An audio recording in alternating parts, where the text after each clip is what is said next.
Inihahandog ng Radyo Maria Philippines, Bringing Christ into Your Home, ang palatuntunang mistisismo, ang makadiyos na pag-aaral tungkol sa kaluluwa ng tao, ang tunay na buhay makadiyos.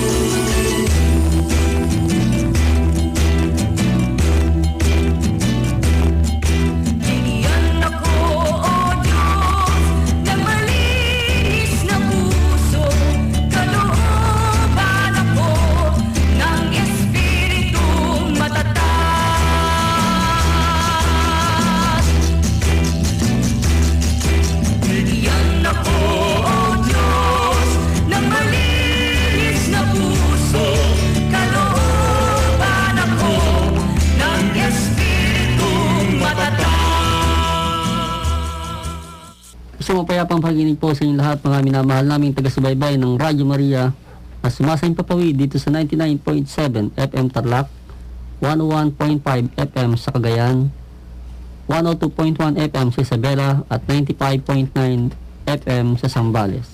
Bringing Christ into your home. Magandang gabi po. Ito po si Brother Ronnie Aclo. Kami po si Sister Merly ng San Rafael. Magandang gabi po sa inyong lahat at sumainyo po ang pag-ibig. Kami po si Sister Marjorie ng San Rafael. Magandang gabi po sa inyong lahat. Sa mga ating lahat ang kagandang loob ng Biring Kapampangan, LBC po ng San Miguel de Archangel Parish. Magandang gabi po. Muli po, magandang gabi po sa inyong lahat. Sumainyo po lahat ang kapayapaan. Kumusta po kayong lahat, mga minamahal naming taga-subaybay ng himpilan ng ating malena. Muli po ang pagbati sa inyo ng isang mabiyayang gabi sa inyong lahat.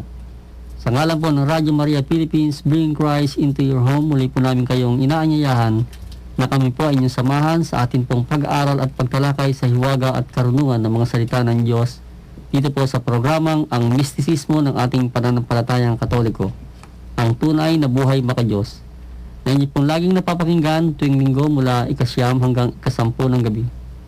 Hangad po ng programang ito na kami po ay makapagdulot sa inyo ng kahit konting kaalamang espiritual sa inyong mga tagapakinig ng Radyo Maria Philippines.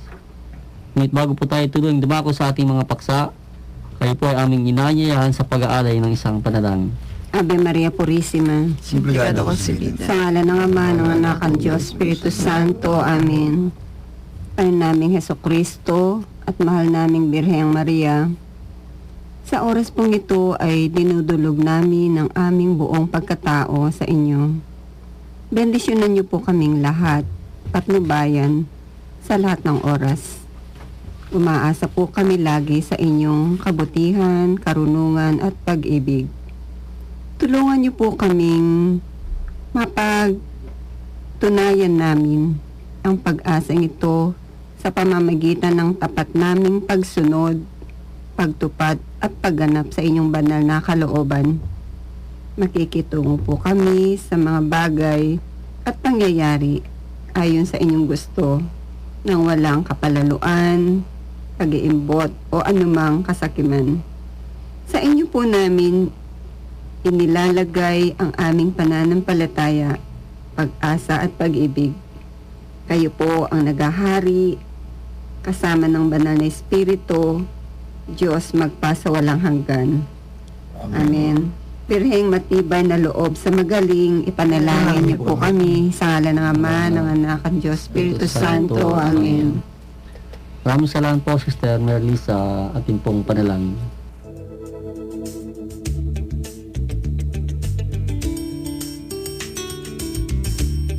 Ang Radyo Maria ay mapapakinggan sa mga sumusunod na cable TV companies ng Compuart Technology Network Incorporated sa Channel 99, sa Tarlac High-Tech Cable TV, CLC TV at ACCTN, sa Pampanga, ACCTN, Compuart at CLC, sa Bulacan, Golden Eagle Cable Corporation, Good Shepherd Cable TV, Villarama Cable TV at CLC, Rainbow, NSCV, sa Bataan, Apollo Fly Cable TV at Mariveles Space Cable. Halina't makinig at makibahagi sa misyon ng Radyo Maria.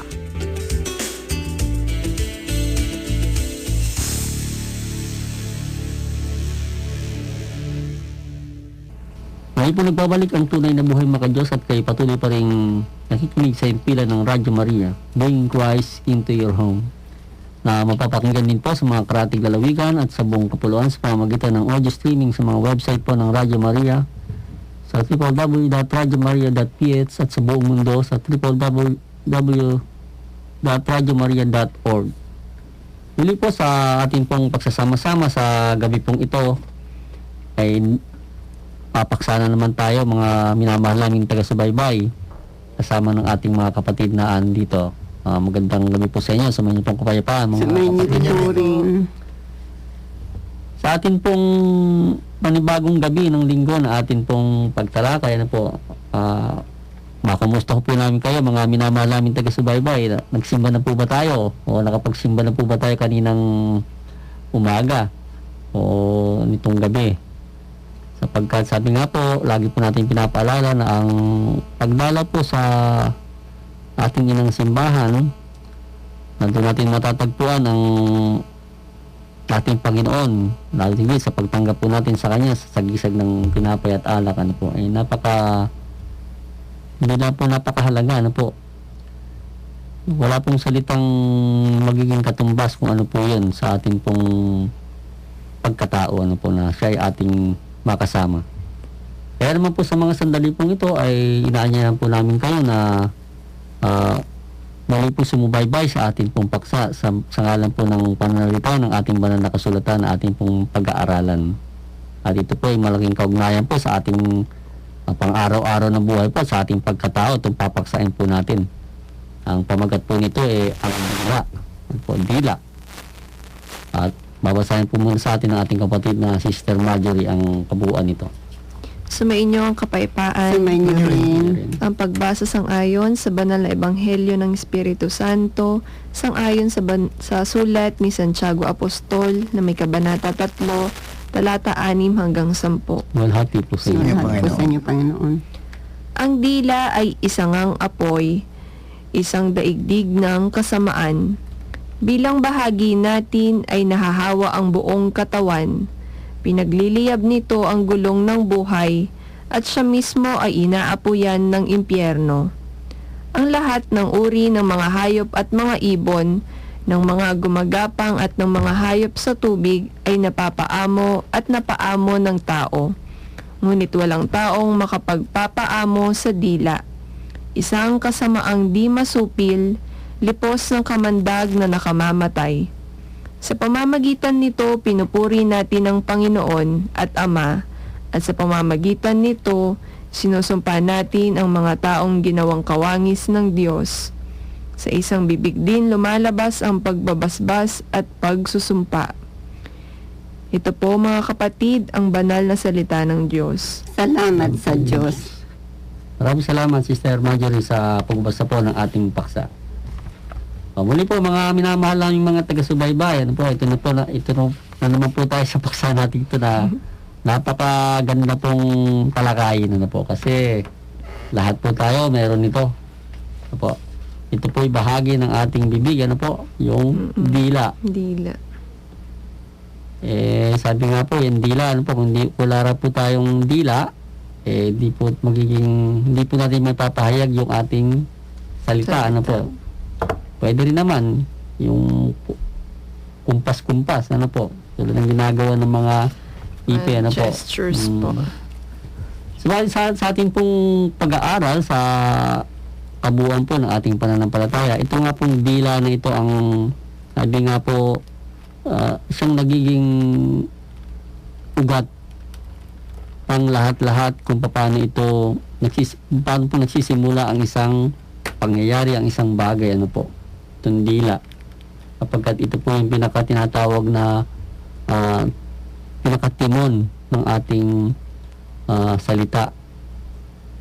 So dito po sa paksang ito na binabanggit po yung dila, lahat po ng sabi nga po nangangaral nandiyan po yung dila, ano po.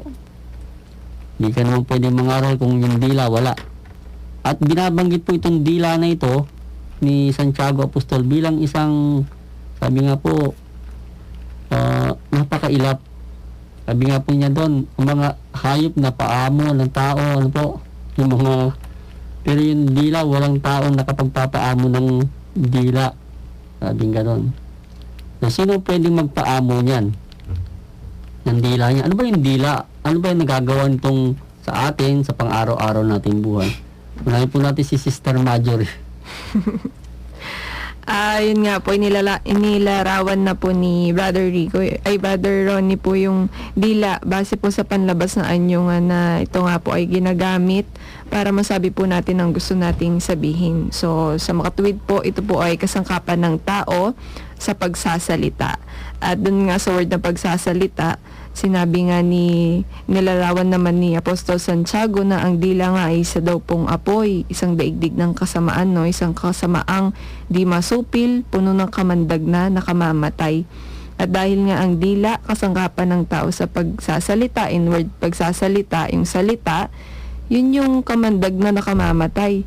Yung dumalabas sa ating dila, yun yung mga salita, yun po yung nakamamatay. Sa paanong paraan po? So, syempre po sa pang-araw-araw nating pamumuhay, nandyan na yung pagkikipagchismisan, no, kasinungalingan, no, bunga ng pagkikipag-away, pagmumura, mga galit na salita. Na kung titignan po natin, hindi lang naman literally nakamamatay ito sa mga nakaririnig.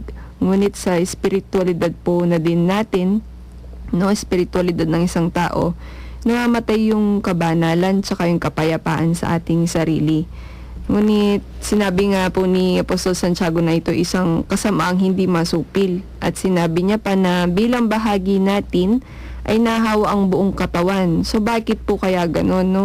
Dahil ang dila po natin, siya po yung manibela ng ating katawan. Di po ba? Sapagkat lahat ng salitang lumalabas sa ating bibig, nanggagaling po sa ating puso. So nasa isip po muna natin, plus puso, equals kalooban po. At yung mga salitang lumalabas yan, mga action words po yan.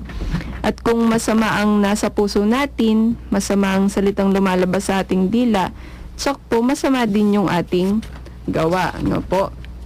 Sa bandang huli naman po, ipinakita ni Apostol Santiago ang relasyon po natin sa Diyos at sa kapwa natin sa pamamagitan ng ating dila. Ito po yung sinabi niya na sa pamamagitan nito, pinupuri po natin ang Panginoon at Ama. As pamamagitan din po nito, sinusumpa natin ng mga taong ginawang kawangis ng Diyos. So ito po yung kapag nasa harapan tayo ng Diyos, no, sa simbahan or sa altar po natin, no, puro po tayo papuri po kayo Panginoon, narito po ang inyong lingkod, pagkaloob po ninyo sa akin ang kalooban ninyo. Pero pagdating naman po sa kapwa natin, sa kawangin ng Diyos, puro po tayo sumpa. Sa kapwa natin, kapag may lumapit sa iyo, nanghihingi ng tulong, no, sasabihin mo, wala. Tapos ang dami-dami mo pang sinasabi. Sa isang magulang na nga lang, no, kapag wala silang pera, makikita mo sa kanila, salita sila ng salita, irritable sila sa mga anak, no, mainit yung ulo palagi. So, nanggagani sa salita natin. At sa mag-asawa naman, kapag sila'y nag-aaway, may maririnig ka pa na bad words, no? Mura dito, mura doon. Tapos yung nakaririnig, pinagchichismisan naman sila. So, di po ba yung gagawa ng salita sa atin sa araw-araw, no? Kapag sa kapwa natin, ang dami-dami nating nasasabi at pag-uusapan. At bakit po kaya nauwi sa ganitong kalalagayan ng mga tao sa mundo, no? Ito po ay dahilan sa kakulangan na din sa kaalaman ng mga tao na tayo po ay kalarawan at kawangis po ng Diyos. Di po ba sinabi ni Kristo, anumang ginawa mo sa kapwa mo ay ginawa mo sa akin. At ngayong nalalaman na natin kung sino po yung ating kapwa, ano naman po kaya yung maaari nating gawin upang hindi po maging daigdig ng kasamaan ng ating dila? No, ito po yung saan po ba nanggagaling lumalabas sa ating bibig? Di po ba sa isip? Nung papunta po sa ating puso, siya po yung nagpa-process, siya yung nagpa-proseso at ilalabas naman ng ating dila. So, since sa isip po siya nanggagaling, sa isip po lumalabas yung mga nasasabi ng ating bibig, mag-aral po tayo ng mga salita ng Diyos. No? Punuin po natin yung ating isip ng kanyang mga katuroan. Kasi po sa isip, yan po yung mata ng kaluluwa po natin. At kung puro katuroan po ng Diyos yung nakikita ng ating isip, ay gayon din naman ang ating puso, na siya po yung bibig ng kaluluwa, na siya nagpaprocess ng ating sasabihin upang lahat po ng ating masabing salita ay naayon lamang sa kalooban ng Diyos, tungkol sa Diyos, no? At sa kakasangkapanin pa po natin yan ng pagiging magalang, pagsasabi ng katotohanan, no? Pananalangin, imbis po na chismisan dito, chismisan doon. At paglikha ng kapayapaan po sa ating kapwa. At sa mga ito po ay makakamit po natin yung tinatawag na self-control. So makokontrol po natin yung dila natin sa bawat sasabihin natin. At magkakaroon pa tayo ng maayos na relasyon, hindi lamang sa Diyos, ngunit sa kapwa po natin. Yun po, Brad. Salamat, Sister Marjorie. Maganda po ang Yun po. ibinigay po ng ating kapatid, ano po. At doon po nililinaw po na ang nagagawa nga po ng dila, no. Kung minsan po nga po, binabanggit ng ating kapatid kanina, may mga tao pupunta sa simbahan, mananalangin, ang ganda ng sinasabi sa Diyos, ano po. Pero pagdating naman sa kapwa-tao niya, iba na. Iba na. Opo. So, itong dila talagang to, mahirap talagang paamuin to, ano po. Mahirap talagang anuhin po to, para kami nga maging kaibiganin, ano po. At ang sabi nga, ang tanong nga, paano natin mapapaamo to? Sino ang makakapagpaamo sa dila, ano po? So, bago natin puntahan yung kasagutan doon, atin mo nang pakinggan si Sister Mary. Sige sa dila. Opo, ang dila, ano po. Ang dila ang nagpaparumi sa kaluluwa ng tao. Kung hindi po natin nakokontrol o nasusupil ang ating dila o ang ating sarili sa pagbigkas ng mga salitang hindi ka nais-nais, ano po. So, nasasaktan natin ang ating kapwa na hindi natin namamalayan pagminsan. Ang dila ay larawan ng salita na nagbibigay buhay at pwede rin naman itong pumatay. Kasi versatile po ang salita. Kung ang sinasabi natin ay wala sa katotohanan, ito ay nakamamatay. Nakapagbibigay buhay naman po kung ito'y makatotohanan. Kaya bago po tayo magsalita, dapat mag-isip muna ng 10 beses. Sapagkat ang salita ay Diyos. Dapat po pag-iisipang mabuti kung ano ang sasabihin. Dahil kapag namutawi na po ito sa ating bibig, nabigkas na ng ating bibig, ito ay hindi na po natin ito mababawi. So, pag-isipang mabuti ang sasabihin. Wag din po naman agad tayong maniwala sa sabi-sabi. Ang madaling maniwala sa sabi-sabi ay walang bait sa sarili. Kaya kung magsalita po tayo, dapat yung may lasa, may matututunan, nagbibigay aral, may kabuluhan. So, kailangan po din naman ito sa ating buhay na magbigay talaga ng kapayapaan sa kapwa sa pagbibigay ng pag-aaral, ganun. Ang Diyos ay kinakausap po tayo sa ating mga isip, puso at kalooban. Kaya kung saan ang kayamanan ay dumoroon, no, ang kanyang puso. Kapag marumi ang puso, puro negative po ang nakikita. Kaya mapalad ang may malinis na puso, mamamalas niya ang Diyos. Kaya po, kailangan linisin nating mabuti. Pag-isipang mabuti ang ating mga sinasabi. Ang taong may pangunawa, laging positive po ang nasa isip. Marunong makinig, marunong umintindi. At tunay siyang nagmamahal sa kapwa at sa Diyos. Maraming salamat, Sister Nelly. Sa pagdurugtong po natin itong paksa natin, itong dila, ano po. Sabi nga po itong dila, ano lang po naman to, di ba? Isang sangkap lang ng ating bibig, ano po. Pero kung wala pong lalabas na salita, hindi naman po siya, kumbaga kung ano lang po yung dinidikta ng puso ng tao, yun po yung pinaprocess ng dila, ano po. So ito po may ugnay po natin dun sa sinasabi ng ating Panginoon na hindi ang pumapasok sa bibig ng tao ang nagpaparumi sa tao, kundi yung lumalabas, ano po. Opo. At pag lumabas na yan, so dumadaan dun sa dila, ano po. Kaya doon nagkakaroon ng sabi nga, kasamaan ng isang bagay kung negative na po ang naibigay ng dila, ano po. So, sa pating yan, hingan po natin ng pananaw si Brother Rico. Kanina nagninilay ako. Ang umaandar sa isip namin, yung dila ang sasakyan ng kalod ng salita nabanggit niyo mo kay Sister Marjorie sa ngalan ng Holy Spirit. Manibela raw yung dila sabi ko, na-confuse tuloy ako. Sasakyan tas manibela naman sa kanya. Pero tama rin, ugma rin, di ba? Wala naman sasakyan na wala manibela, di ba? Mababangga bukang bibig nung kinakasangkapan ng araw na bakit daw ang katawan ng tao, yung tenga, dalawa. Yung butas ng ilong, dalawa. Yung kamay at paa, tigda dalawa rin yan Pero bakit ang dila, ang bibig, iisa? Iisa ang butas ng bibig, no? At may isang dila. At ano yung lumalabas sa dila na yan, di ba? Mga salita. Subukan mo ang pagsultay ng tao na urungan dila. Ganyan. Wala kang maintindihan. Wala kang makikita. Malino na kaluluwa doon, di ba? Isasakay sa ambulansyo, dadalhin sa malaking bahay, di ba? Kasi hindi mo tindihan salita yan, di ba? Ngayon, pasintabi po ulit, medyo magbalik tayo sa creation muna. Kung ano ba yung kasaysayan ng dila niyan, di ba?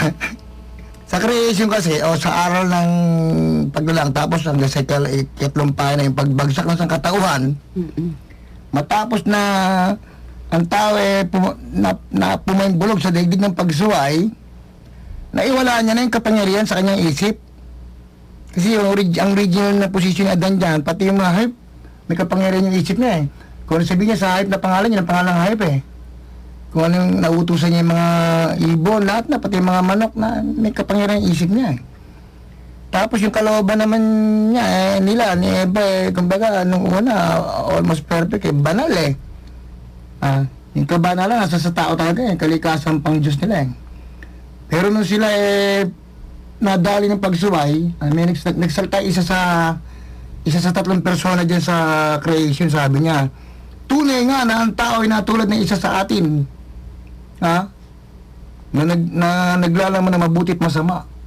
Ayun, kaya ang tao ngayon, babalay din sa kapanan natin, isa naman dala ng tao ngayon sa kanyang isip, yung masama at mabuti na salita, na lumalabas sa kanyang dila. Kaya pagka mabuting tao siya, kakampi siya naman mabubuti.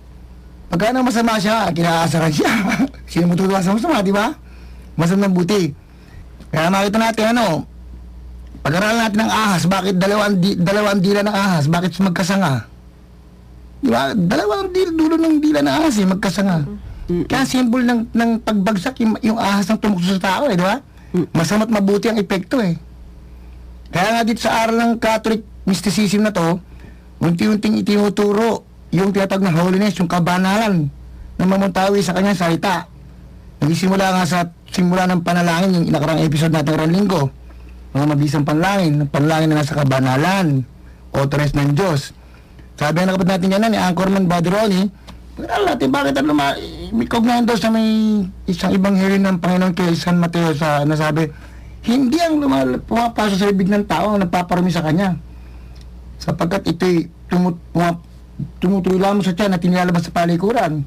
Ang nagpaparami sa kanya, yung mga lumalabas dyan, yung mga nagmumula sa pusong mapanungayaw, mapakiapid, yung mga negative na mga salta. Sabi nga sa binasa natin ngayon isa daw apoy ang dila, apoy, bakit susunugin talaga ng masamang dila? O yung salta lumalabas na masama dyan, ang kaluluwa ng karat niya. Minsan dyan may magkapit-bahay na pagsabihin niya na masakit, 10 taon di siya kinikibo. Yung malasing naman bigla, nagkumpisal yung hindi kinikibo, yung pala, meron siya natin na masakit na saltado sa tao. Nakamamatay ng pananampalataya yung mga masamang dila. Kaya nga po, bilang unang bahagi ng episode na to, hilingin po natin sa Diyos at sa malay na tulungan tayo na paglaban tayo ng isang banal na dila. Meron mo ka na.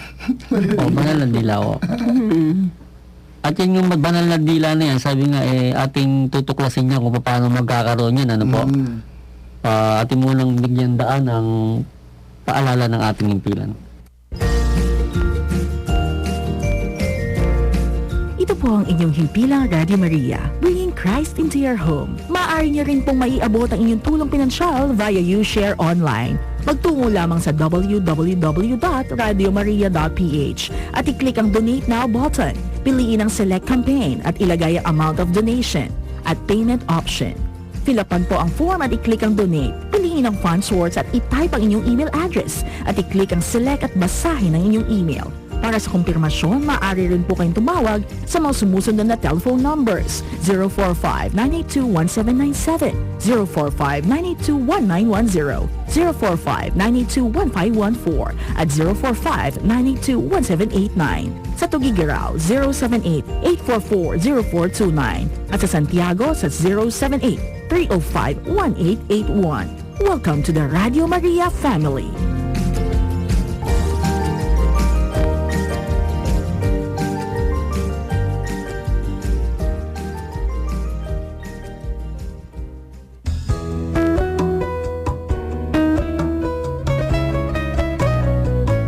Are you satisfied with how your life is right now? Are you tired of doing the same things over and over again?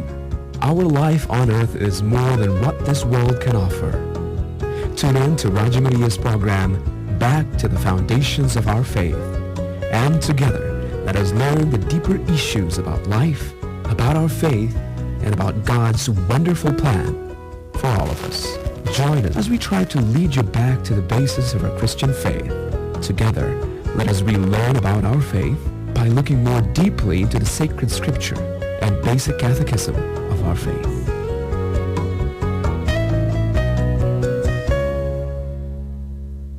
Muli po nagbabalik ang tunay na buhay makadiyos at kayo patuloy pa rin pong nakikinig sa himpilan ng Radyo Maria, Bring Christ into your home, na napapakinggan dito sa 99.7 FM Tarlac, 101.5 FM sa Cagayan, at 102.1 FM Isabela at 99.5 FM sa Zambales.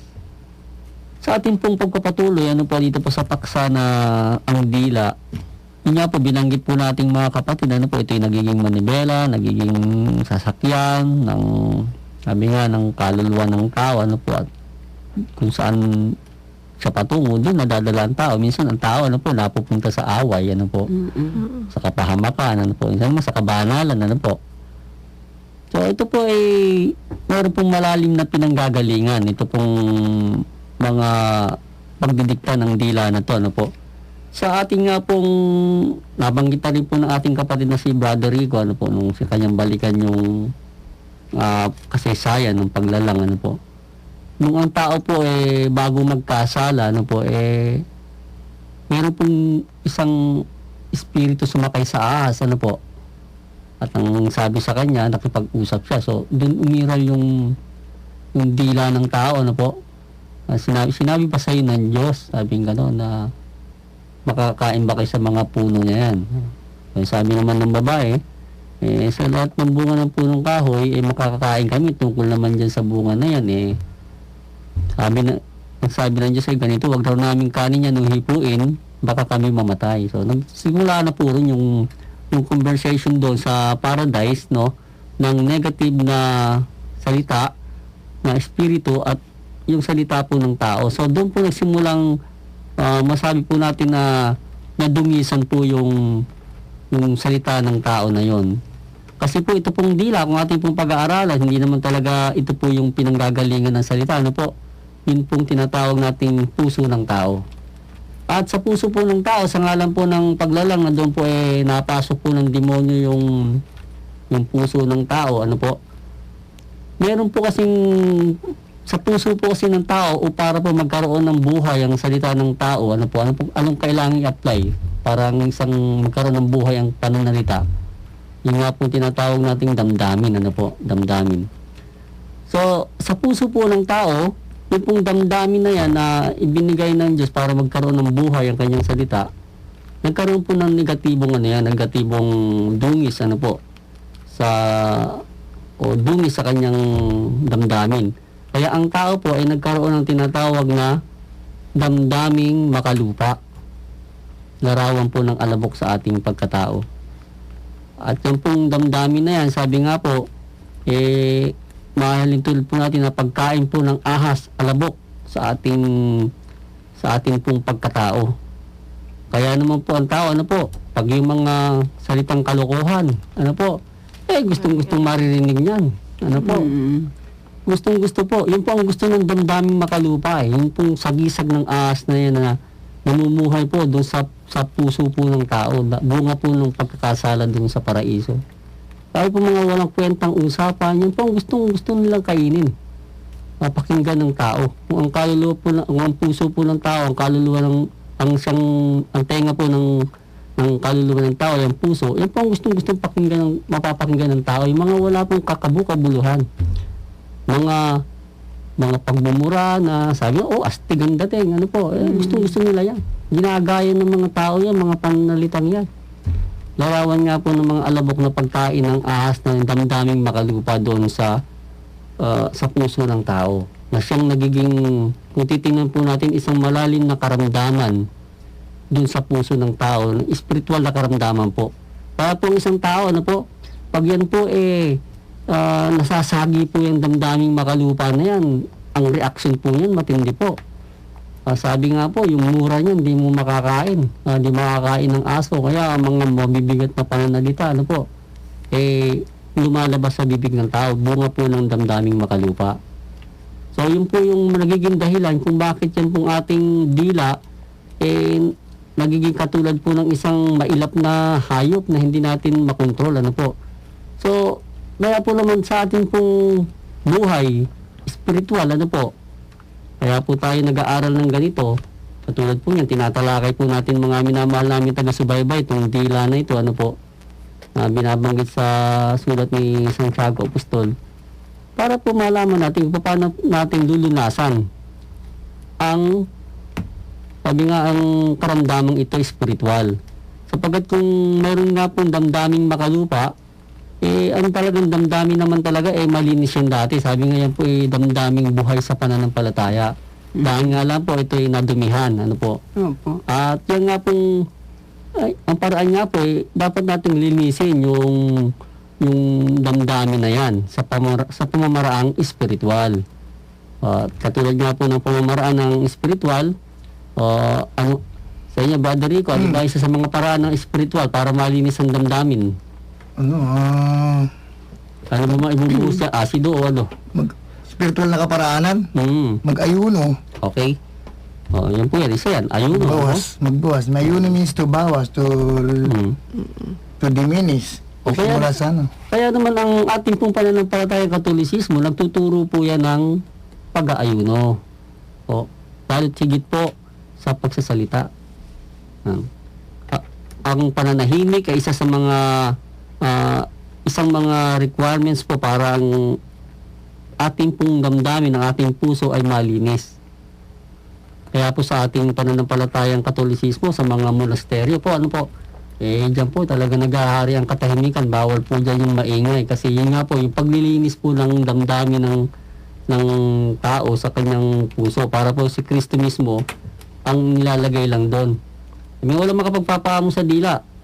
Pero ang ating Panginoon, walang sino mang tao, pero ang ating Panginoong Jesus, ang ating mahal na ina, kaya nilang paamuin ang dila kung ilalagay natin sila sa loob ng ating mga puso.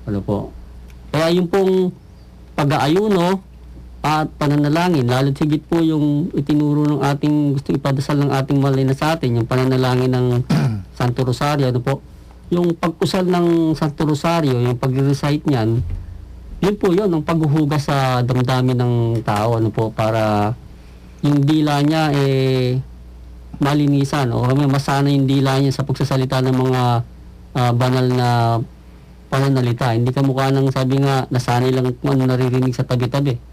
Kaya pagmasdan po natin yung mga tao na ang kapaligiran niya, pagising niya, yung nagmumurahan na kagad yung naririnig niya, ganun ang kalalakhan niya, ganun din ang maging ugali niya, Brother Rico. Di ba tayo, laging isang tanesa tayo, Maynila, makita mo, umaga pa lang pagising mo. Almusal, mura dito, mura doon. Kaya mga batang maliliit, hindi pa mga nag-aaral, marunong na rin silang magmura. Namamanan na. Kasi nakakain ng ano nila yun eh. Ng puso nila, no? Oo.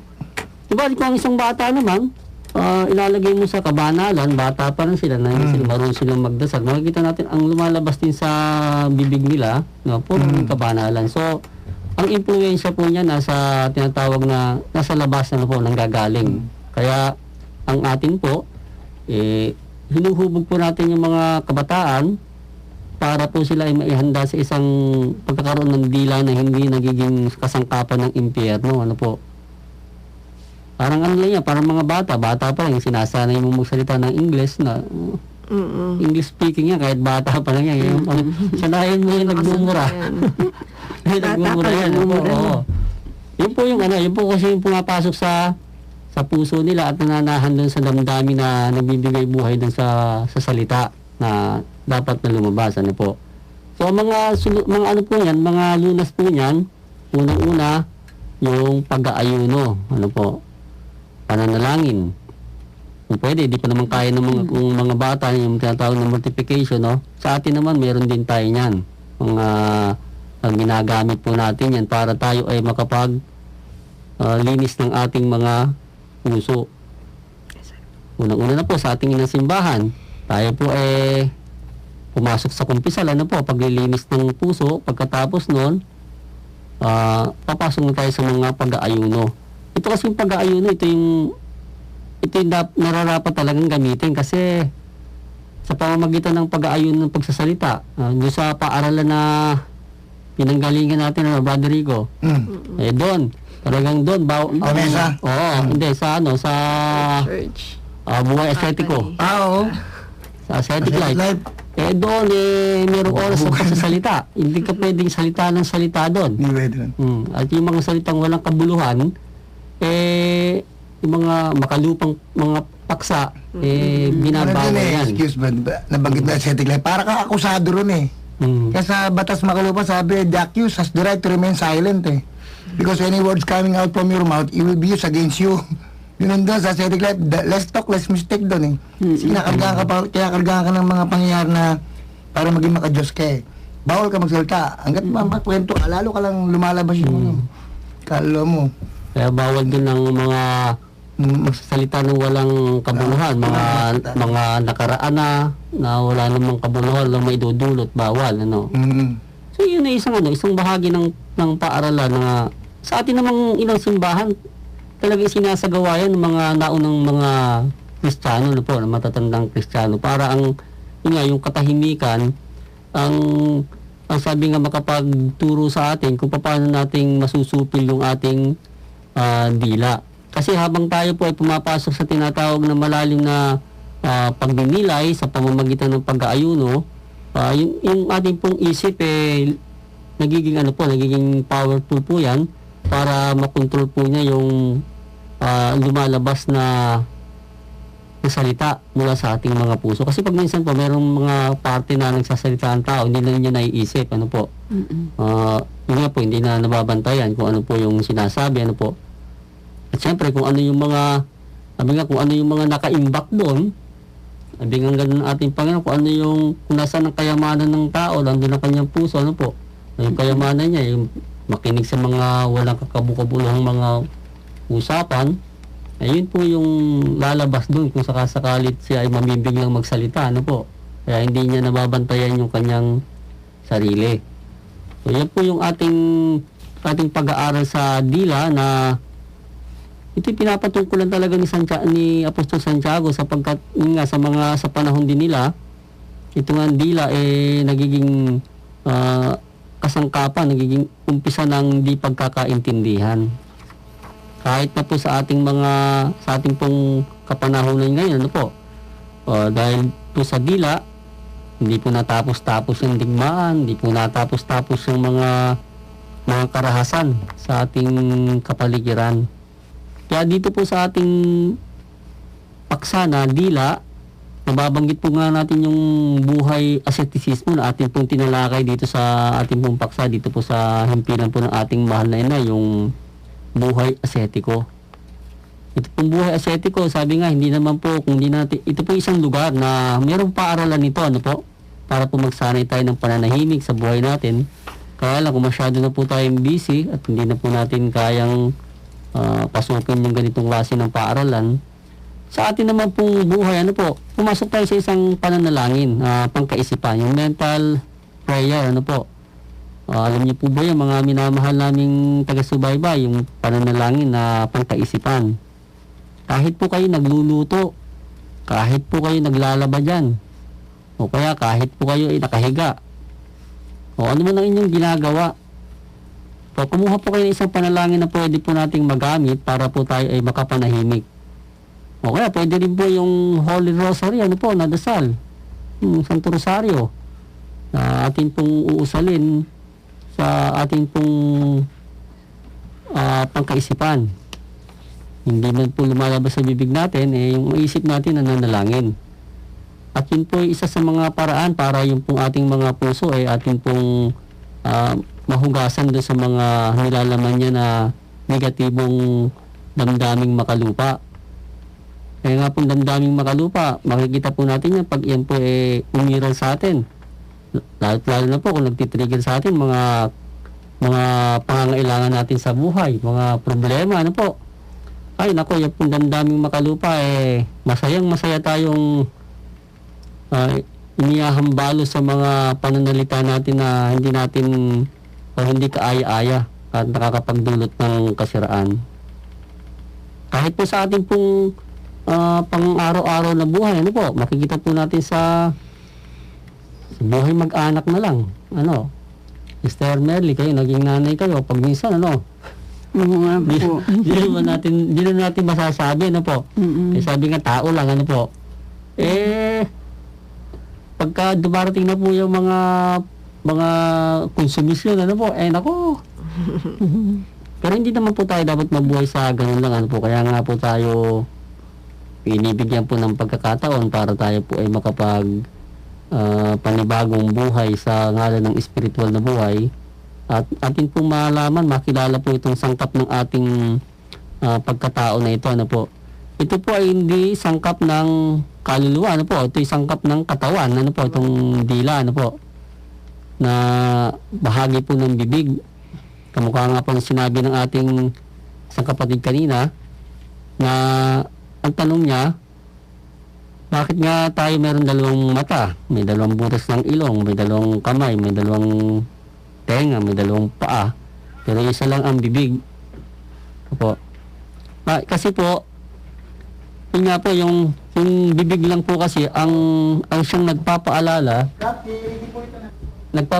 sa nagpapahayag kung ano yung nilalaman ng kanyang nasa loob niya.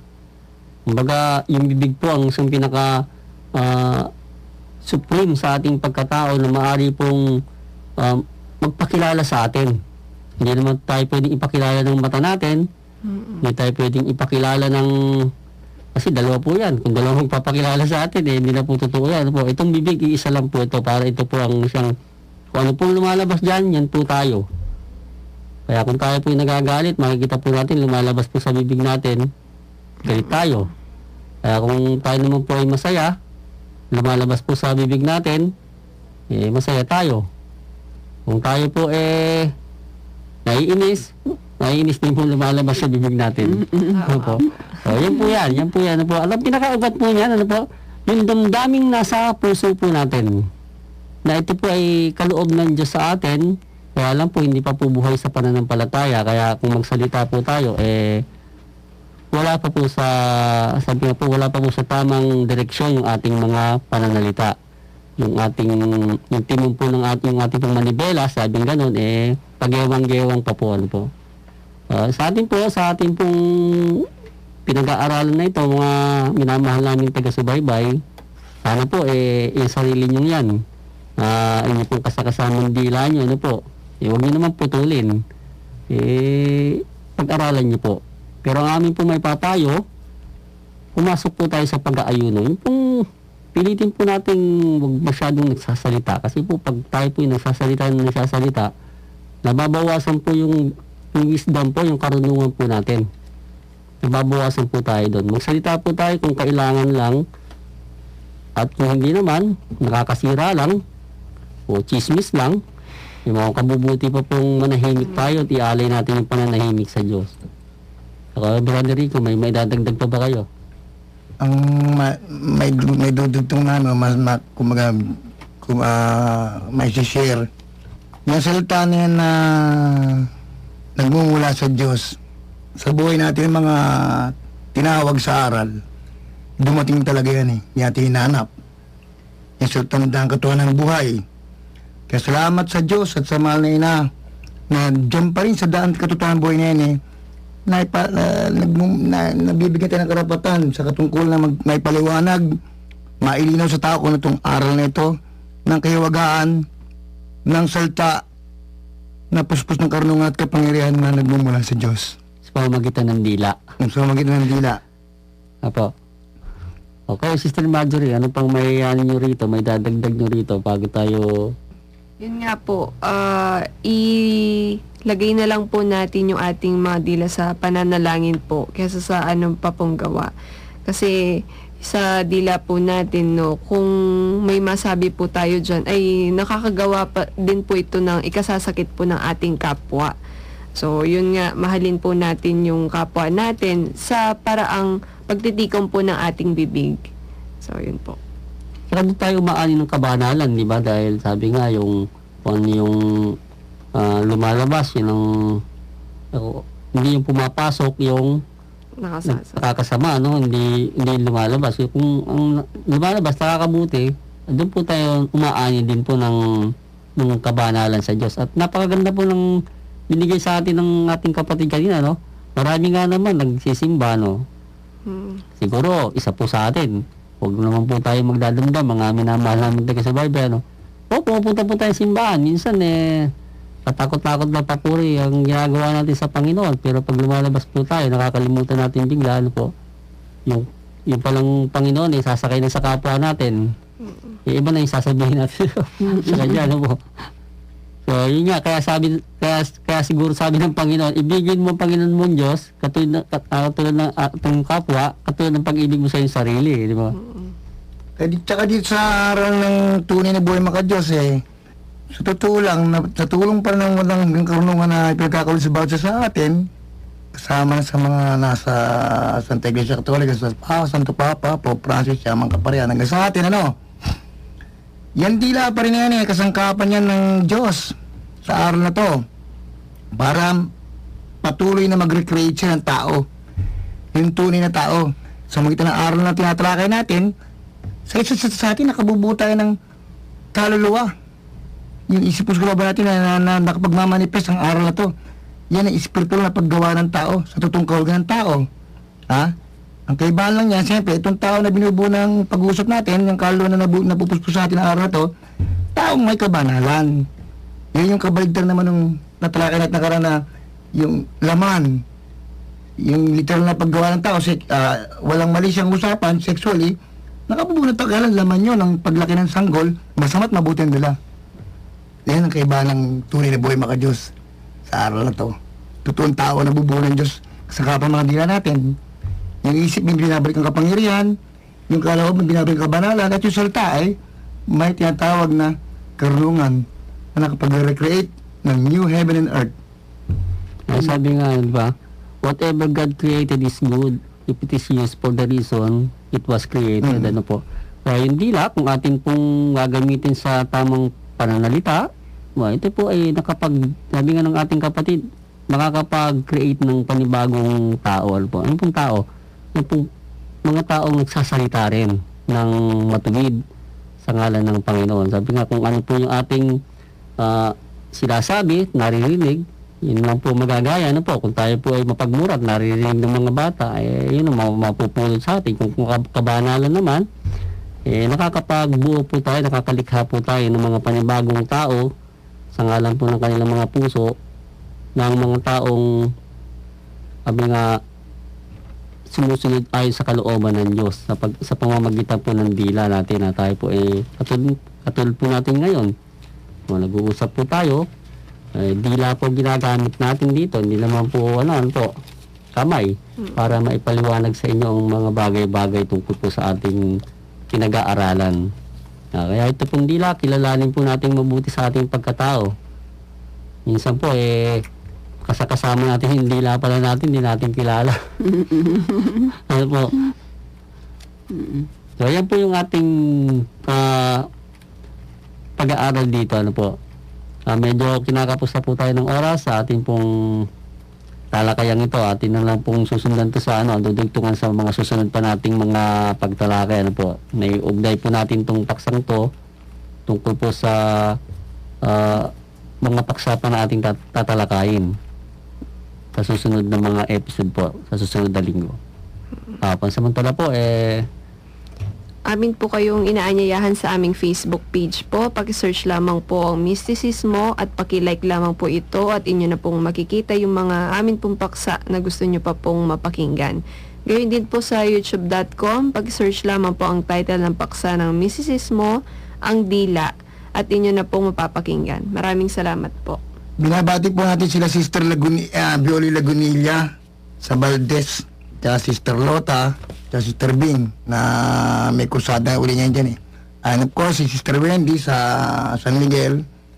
Patuloy kayo makikinig sa Mistisismo. at yun din po ang ating pong pasasalamat sa buong staff po ng Radio Maria Philippines dito po sa ating himpilan po dito sa Tarlac, sa ating pong butihing director Father Raymond Cruz, at sa ating pong mga kapatid na gumagabay po sa mga technical na gawain, nagsusubaybay po sa atin. Maraming salamat po sa inyong lahat. At sa lahat po ng mga sumusuporta po sa pinansyal at spiritual dito po sa mga programa po ng Radio Maria, maraming pong salamat sa inyong lahat. At sa inyo po mga taga-subaybay, saan man po kayo naroon, panig ng Pilipinas at ng buong mundo, sumayin niyo po ang Panginoon. Maraming salamat po sa inyong pakikinig. Amen. At kami po ay pansamantalang nagpapaalam sa inyo sa pagsubaybay po sa ating programang Mistisismo dito po sa himpilan ng ating mahalay na ang Radio Maria, bringing Christ into your home. Sumayin niyo pong lahat ang kapayapaan. Sa Mayurin.